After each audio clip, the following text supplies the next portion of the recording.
So hello students, हमने last class में integrated rate law equations के बारे में पढ़ा था। हमने उन्हें डिराइव करा था, उनके फॉर्मूलेज निकाले थे। हमने हाफ लाइफ के फॉर्मूलेज पढ़े थे, मॉलिक्यूलरिटी ऑर्डर सब हम पढ़ चुके हैं। अब हम उसी से आगे कंटिन्यू करते हैं and let's see new topic, pseudo first order reactions. Fine, हम इंटीग्रेटेड रेट लॉ इक्वेशंस और हाफ लाइफ इन सब पे बेस्ड न्यूमेरिकल्स चैप्टर के एंड में करेंगे। Now what does this pseudo first order reaction means? First order reactions तो हमें समझ आ रहा है, इट मीन्स वो रिएक्शंस जिनका ऑर्डर 1 होता है। What does this pseudo means? This pseudo means false. False यानी कि वो केमिकल रिएक्शंस जो ट्रूली फर्स्ट ऑर्डर काइनेटिक्स को फॉलो नहीं करते। Those chemical reactions which follow higher order kinetics but under certain conditions they show first order reactions. How, कैसे समझते हैं ये बात कैसे हुई? एग्जाम्पल लेते हैं हाइड्रोलिसिस ऑफ एस्टर का।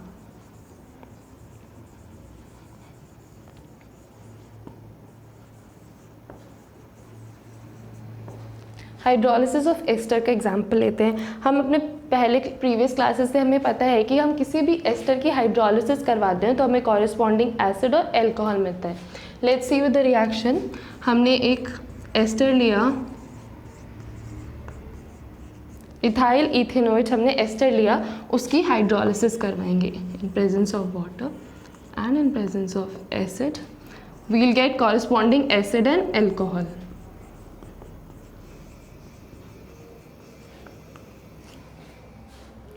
Now, if any of the reacting species is taken in excess amount, then we can convert this reaction to a first order reaction.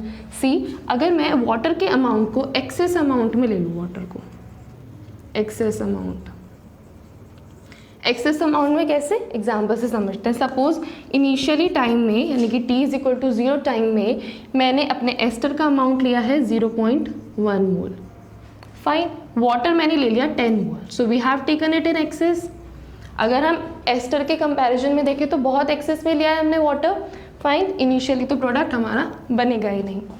Then T completion पे हमारा क्या है, पूरा का पूरा एस्टर कंज्यूम हो जाएगा, no ester will be left.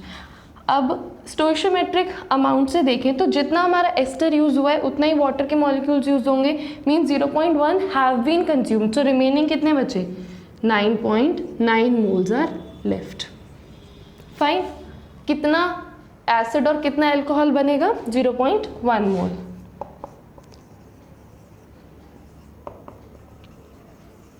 Fine, now if we write the rate law equation for this reaction, तो क्या होगा rate law equation? Rate constant, concentration of ester and concentration of water. Now, as we can see by comparing the amount, by comparing the change in the amount, क्योंकि हमने water की concentration इतने excess में ली थी तो कितना change हुआ है? बहुत माइन्यूट सा चेंज हुआ है। 10 मोल्स में से सिर्फ 0.1 मोल का चेंज है। मतलब हम इसको डेली लाइफ के एग्जाम्पल से समझ लो। सपोज 1 लाख रुपीज़ है, आपने उसमें से 10 रुपये निकाल लिए तो कोई चेंज होगा? बहुत ही माइनर चेंज होगा। इतना माइनर चेंज होगा कि हम जो हमारा H2 की कंसनट्रेशन है उसको कांस्टेंट ही ले लेते हैं कि इतना कम चेंज हुआ है, so we have taken the concentration of water to be constant. हमारा यहाँ पे ऑलरेडी रेट कांस्टेंट है तो constant multiplied by constant, it gives you another constant. यहाँ पे मैंने इसको k डैश से डिनोट करा है। Fine, it doesn't makes any different. Fine, so this k dash multiplied by concentration of water, क्योंकि हमने वाटर की कंसनट्रेशन क्या लिया है? कांस्टेंट, तो ये एक दूसरा कांस्टेंट देगा।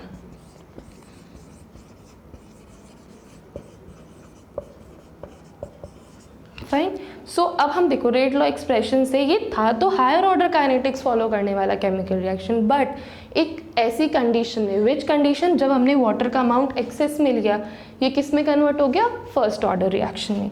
Fine, so such type of reactions which follow first order kinetics under certain conditions are called pseudo first order reactions. ठीक है, example hydrolysis of ester is an example. एक सेकेंड एग्जाम्पल है that is inversion of cane sugar. I am writing the reaction, उसमें भी same है, inversion of cane sugar है।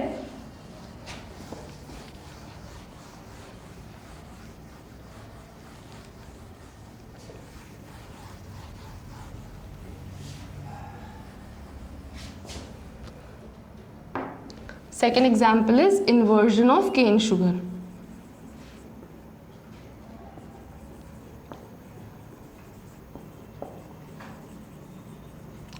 Cane sugar की हम बात करें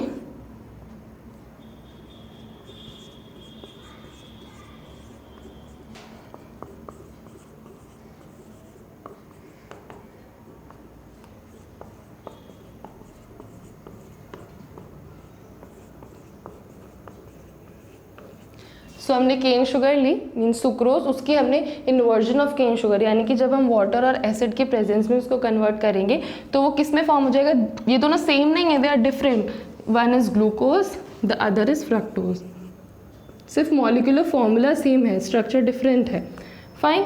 सो this inversion of cane sugar is another example of a pseudo first order reaction. इसमें भी ऐसा ही है कि if we take excess of amount of water, so क्या होगा, ये reaction first order kinetics follow करने लग जाएगा. ठीक है. This was all about pseudo first order reaction. ठीक है. नेक्स्ट टॉपिक पढ़ने जा रहे हैं कोलिजन थ्योरी. ये एक थ्योरेटिकल टॉपिक है कोलिजन थ्योरी, बट इससे आपको किसी भी केमिकल रिएक्शन के थ्योरेटिकल एस्पेक्ट समझ आ जाएंगे कि हाँ भाई केमिकल रिएक्शन कैसे किन कंडीशंस में होता है. So let's start collision theory. सबसे पहली बात, collision theory it was developed by Max Trautz and William Lewis. ये हमारे मतलब की बात नहीं है, हमें इसको याद नहीं रखना कि किन्होंने दी थी कोलिजन थ्योरी. कोलिजन थ्योरी के क्या पॉस्टुलेट्स हैं, क्या कहती है कोलिजन थ्योरी, हम वो पढ़ेंगे. ठीक है. तो मेन 2 पॉइंट्स कहते हैं कोलिजन थ्योरी. सबसे पहला point collision theory says that the reactant molecules they are the hard spheres. Reactant molecules are considered as hard spheres. ठीक है.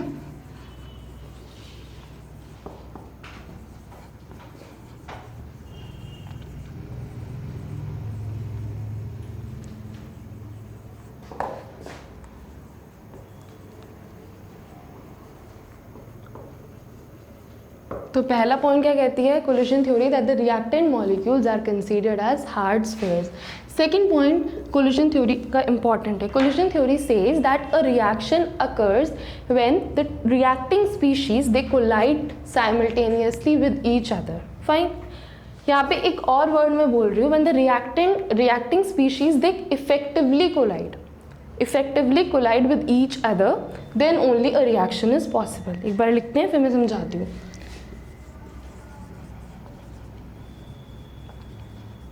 Fine. Reaction occurs when reactant molecules या reacting species कुछ भी बोल सकते हैं, reactant molecules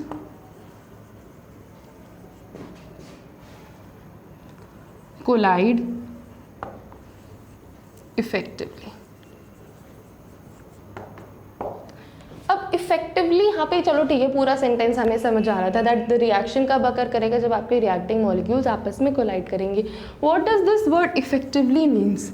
ऐसा नहीं है कि सिर्फ ऐसे ही मज़े में लगा दिया. This effectively word has a great significance. कैसे? मैं चलो उसको डेली लाइफ के एग्जांपल से समझाती हूँ कि आपका कोई भी एक्सीडेंट होता है, सपोज कार्स के बीच में कोलिजन होती है, एक्सीडेंट होता है. अब इफेक्टिव कोलिजन यानी कि एक एक्सीडेंट करवाने के लिए किस तरह का कोलिजन होना चाहिए, 2 फैक्टर्स डिटरमाइन करते हैं. एक तो एनर्जी, एक ओरिएंटेशन. एनर्जी कैसे भाई, जो कार्स आ रही है वो इतनी स्पीड में हो कि कोलाइड करे, ये तो है नहीं कि बस ऐसे टक करिए, एक अच्छी स्पीड में हो ताकि कोलाइड करे. And second is orientation. Orientation कैसे, ऐसा है अगर एक कार इस डायरेक्शन में जा रही है दूसरी कार इस डायरेक्शन में जा रही है तो थोड़ी ना कोलिजन होगा. उनकी ओरिएंटेशन ऐसी होनी चाहिए कि कोलिजन हो. समझ आ रहा है? तो कोलाइड इफेक्टिवली से मेरा क्या मतलब है कि कोई भी कोलिजन्स जो होते हैं ना, कोलिजन्स बेसिकली आपके 2 टाइप्स के होते हैं. एक होते हैं इफेक्टिव कोलिजन्स, एक होते हैं इनइफेक्टिव कोलिजन्स.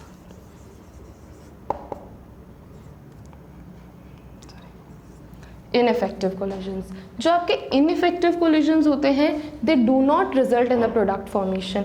इफेक्टिव कोलिजन्स के केस में प्रोडक्ट फॉर्मेशन नहीं होती,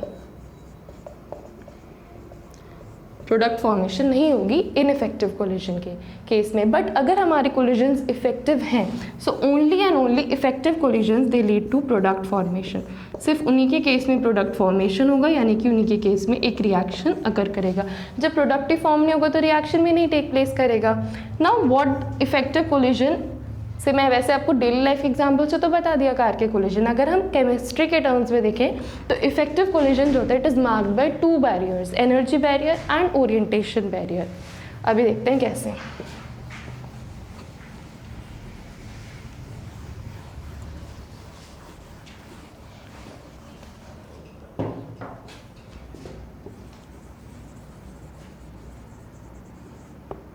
So effective collisions जो हैं they are marked by 2 barriers. What are the 2 barriers? First is energy and second is orientation.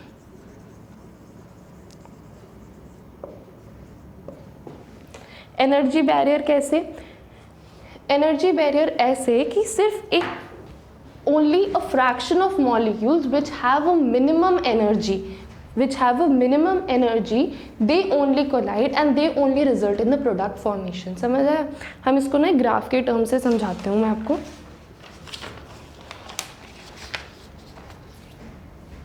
Suppose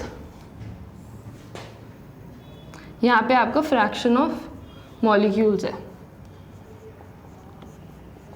fraction of molecules है वाई एक्सिस पे और x axis पे है आपका एनर्जी।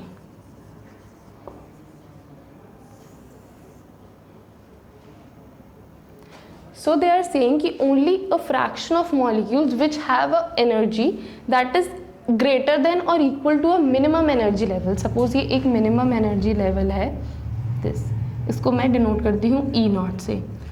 तो सिर्फ वही मॉलिक्यूल्स जो इस E नॉट एनर्जी के या तो बराबर हों या इस E नॉट एनर्जी से ज़्यादा एनर्जी पजेस करते हों, सिर्फ वही मॉलिक्यूल्स जो हैं वही कोलाइड करेंगे, इफेक्टिव कोलिजन करेंगे, जिससे कि हमारा प्रोडक्ट फॉर्मेशन होगी। समझ आया? जो फ्रैक्शन ऑफ मॉलिक्यूल्स है जिनकी E नॉट से एनर्जी कम होगी, they won't collide, they won't cause an effective collision. ठीक है, तो प्रोडक्ट फॉर्मेशन नहीं होता। ये बहुत इंपॉर्टेंट है और यहीं से हमें एक नया टर्म आता है that is E not. What is this E not? This E not is threshold energy. Fine.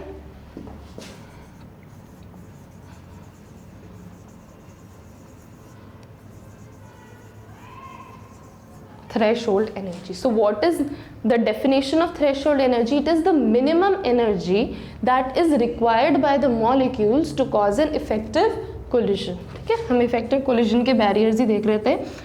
तो effective collision cause करने के लिए ये होती है आपकी energy barrier. Second is orientation barrier. Orientation barrier क्या करता है? मैं आपको वैसे तो बता चुकी हूँ कि एक ऐसी ओरिएंटेशन में मॉलिक्यूल्स को कोलाइड करना चाहिए that they result in the product formation. एक एग्जांपल से समझते हैं, आपके एनसीईआरटी का ये एग्जांपल है, एक सब्स्टिट्यूशन रिएक्शन का एग्जांपल है, मुझसे ये ओरिएंटेशन वाला फैक्टर समझते हैं। ठीक है, वैसे अभी आपको रिवाइज करवाऊँ तो आपको समझ आ गया ना कि कोलिजन थ्योरी के 2 मेन पोस्टुलेट्स हैं। एक तो कि वो रिएक्टेंट मॉलिक्यूल्स को हार्ड स्फीयर्स कंसीडर करती है एंड सेकंड कि रिएक्शन कब अकर होता है व्हेन द रिएक्टिंग मॉलिक्यूल्स और reacting species they collide effectively. Effective collision के लिए हमारे पास 2 बैरियर्स होते हैं, energy barrier, orientation barrier. Energy barrier हमने देख लिया क्या होता है, थ्रेशोल्ड एनर्जी समझ ली। अब हम देखते हैं ओरिएंटेशन बैरियर। ओरिएंटेशन बैरियर को अच्छे से समझते हैं।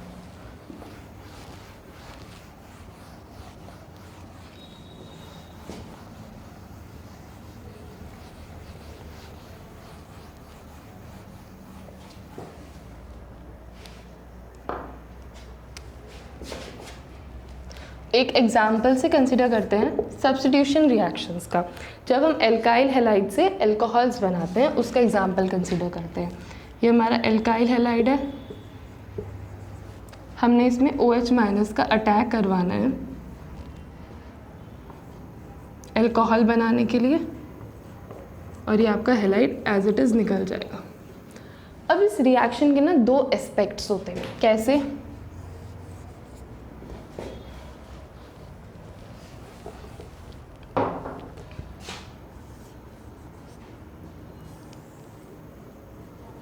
दो एस्पेक्ट्स होते हैं रिएक्शन के। हम अगर इस मॉलिक्यूल को देखें,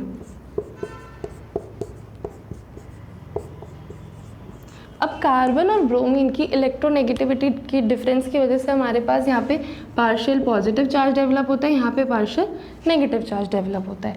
अगर आपका OH- मॉलिक्यूल जो है वो फ्रंट साइड से अटैक करता है तो यहाँ पे तो रिपल्शंस होंगे, रिपल्शंस होंगे यहाँ पे नेगेटिव चार्ज और नेगेटिव चार्ज के बीच में, अल्टीमेटली क्या होगा, रिएक्शन पॉसिबल हो पाएगा? नहीं, कोई रिएक्शन पॉसिबल ही नहीं हो पाएगा और प्रोडक्ट फॉर्मेशन ही नहीं होगी। अगर हम दूसरा एस्पेक्ट कंसीडर करें,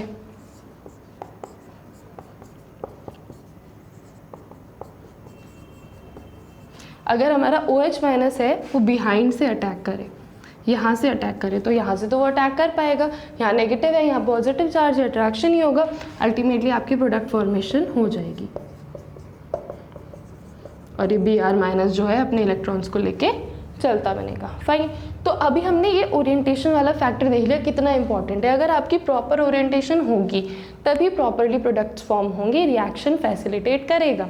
अगर नहीं होगी प्रॉपर ओरिएंटेशन तो क्या प्रोडक्ट फॉर्मेशन होगा? No product formation will take place. This was all about collision theory. और इन्हीं दो बैरियर्स को कंसिडर करते हुए हमारे पास एक फॉर्मूला है, बेसिकली एक रेट लॉ लिखने का एक तरीका है, which is given as rate is equal to PZ, मैं भी एक एक टर्म का मीनिंग बताऊंगी, माइनस EA अपॉन RT। फाइन, what does this P means? P is the probability factor. Probability factor कैसे means? It takes into account how many molecules are undergoing effective collision. ठीक है, it takes into account the orientation factor. ठीक है, तो कि कितने molecules की orientation इस तरह से है कि आपको इफेक्टिव कोलिजन हो जाएगा, this P factor. Fine, what is Z? Z is collision frequency.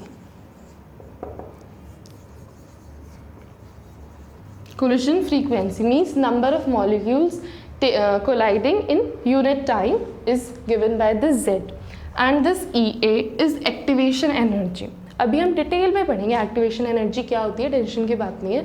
R is your gas constant and T is the temperature. Fine, तो ये हमारे पास यहाँ से एक रिलेशन निकल के आता है कंसीडरिंग बोथ द फैक्टर्स। ठीक है, एनर्जी फैक्टर भी और ओरिएंटेशन फैक्टर भी। Fine, this was all about collision theory.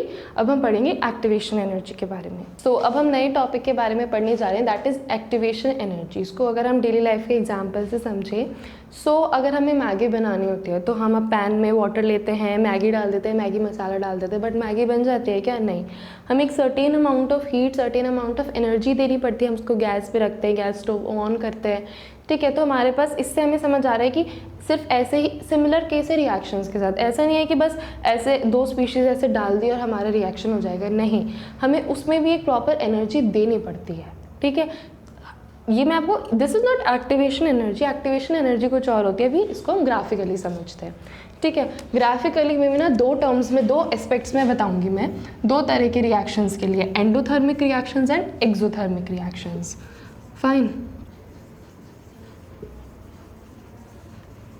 हमें पता तो है ना एंडोथर्मिक रिएक्शंस कौन से रिएक्शंस होते हैं और एक्सोथर्मिक रिएक्शंस कौन से रिएक्शंस होते हैं।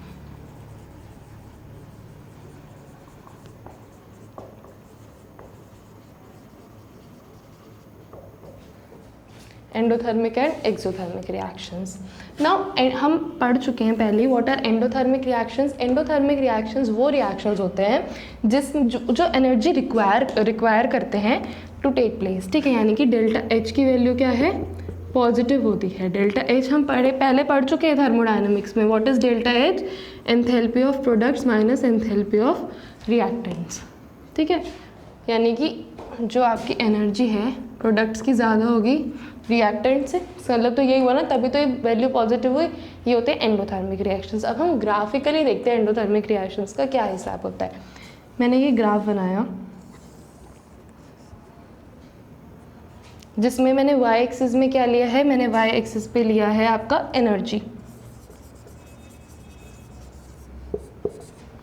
x एक्सिस पे क्या लिया मैंने, रिएक्शन कोऑर्डिनेट्स।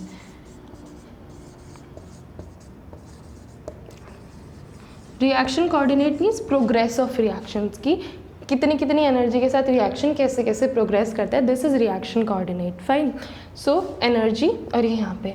अब हमने क्या करा, हमारी जो रिएक्टेंट है उसके पास एक इनिशियली कुछ एनर्जी तो होगी क्योंकि मास से तो कुछ एनर्जी भी होगी, तो हमने मान लिया कि ये आपकी रिएक्टेंट का एनर्जी का लेवल है।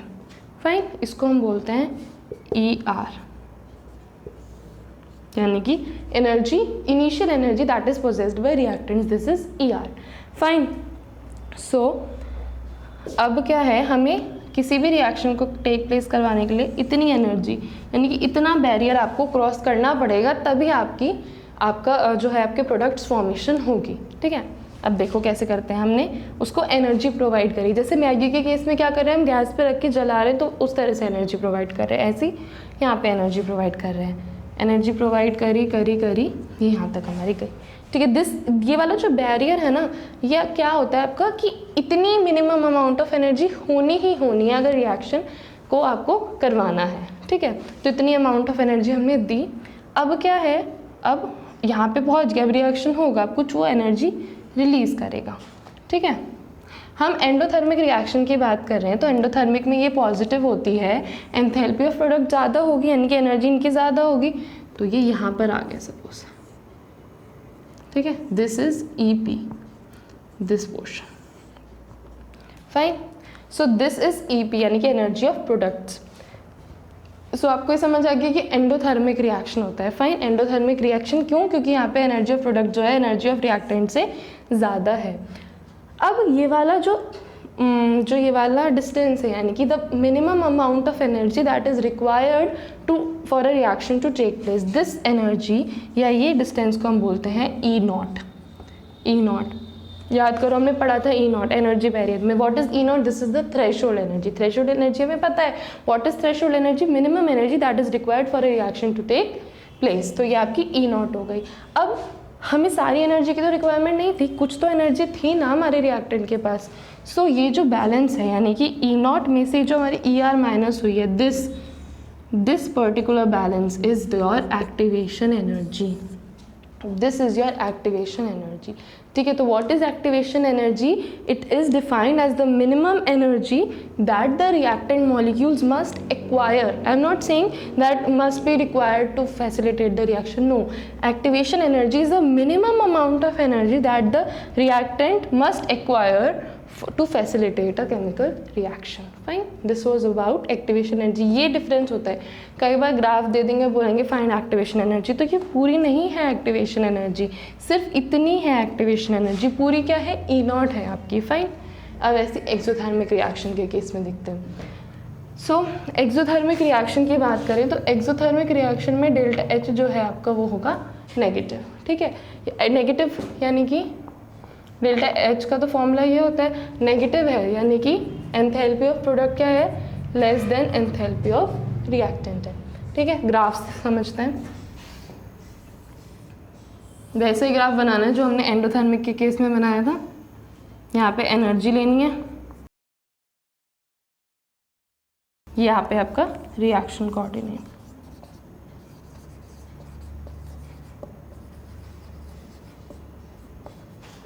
ठीक है, ये आपकी एनर्जी हो गई, आपका रिएक्शन कोऑर्डिनेट हो गया। अब हमारे पास वही बात है कि इनिशियली आपकी रिएक्टेंट्स की कुछ तो एनर्जी होती ही है, यार इतना एनर्जी का बैरियर क्रॉस करना है, किसी रिएक्शन को करवाने के लिए इतना एनर्जी का बैरियर तो क्रॉस ही करना पड़ेगा, यानी कि हमारी थ्रेशोल्ड एनर्जी है। तो क्या होगा, अब इतनी एनर्जी उसने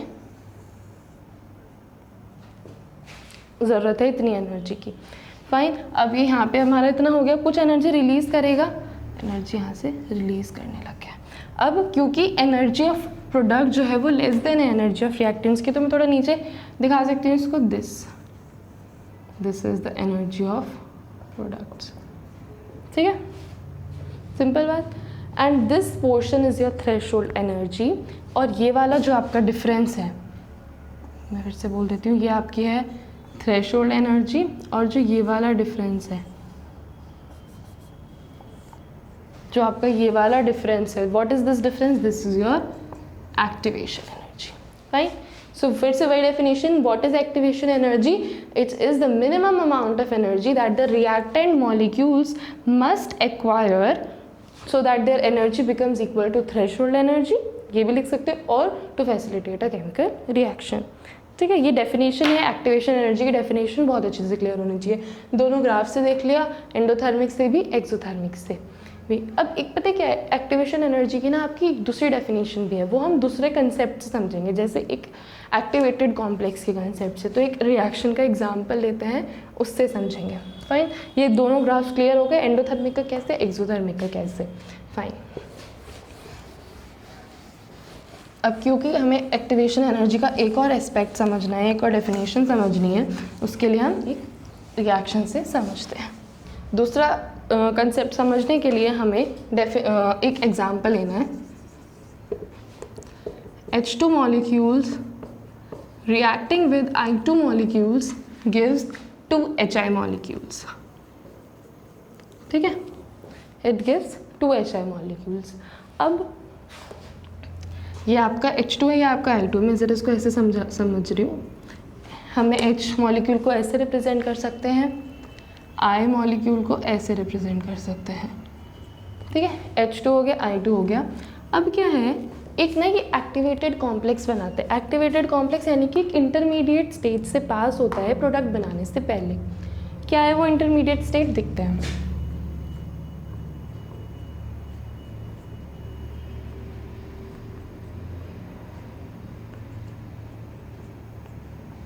this is your intermediate stage. Intermediate कैसे, और मैंने यहाँ पे बॉन्ड्स ब्रोकन लाइन से क्यों रिप्रेजेंट करे, इसका मतलब क्या है कि जो H2 का बॉन्ड है ये पार्शियल बॉन्ड है, यानी कि अभी टूटा नहीं है प्रॉपरली, तो दिस इज़ पार्शियल। और ये जो HI का बॉन्ड है ये प्रॉपरली बना नहीं है, so this is also represented by a broken line. ठीक है, फिर क्या होगा, फिर अल्टीमेटली ये दोनों बॉन्ड्स टूट जाएंगे and we will get 2 HI molecules. ठीक है, ये है। अब इसको क्या बोलते हैं, इसको हमारे इंटरमीडिएट स्टेज होती है, इसको हम एक्टिवेटेड कॉम्प्लेक्स भी बोलते हैं। व्हाट डू वी से इट, एक्टिवेटेड कॉम्प्लेक्स। फाइन, अगर मैं इन सभी की एनर्जी रिप्रेजेंट करूँ ना डायग्राम से, तो वैसे ही डायग्राम बनेगा जैसा कि हमारा जैसे कि हमने अभी पहले भी रिप्रेजेंट करा था ना।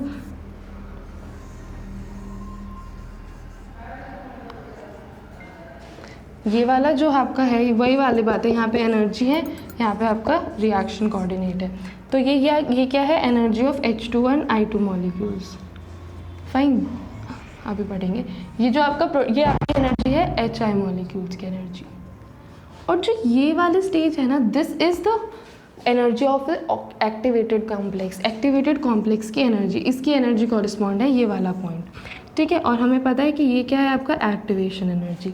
तो यहाँ से एक हमारे पास सेकंड डेफिनेशन आ जाती है एक्टिवेशन एनर्जी की। वो सेकंड डेफिनेशन क्या करती है, minimum energy required by the reactant molecules to form the activated complex is called activation energy. Fine, इसी टर्म से हम दोनों डेफिनेशंस समझ आ गई एक्टिवेशन एनर्जी की। एक हम बताएंगे थ्रेशोल्ड एनर्जी के टर्म्स में, एक बताते हैं हम एक्टिवेटेड कॉम्प्लेक्स के टर्म्स में, और हम एक्टिवेशन एनर्जी को EA से डिनोट करते हैं। Okay, this was all about activation energy. तो अगर आपको कोई भी डाउट हो इस वीडियो में तो आप कमेंट बॉक्स में अपनी क्वेरी लिख सकते हैं, मैं आंसर दूंगी उसका। और अगर आपको वीडियो पसंद आई हो तो लाइक करो, अपने फ्रेंड्स के साथ शेयर करो और चैनल को सब्सक्राइब करो।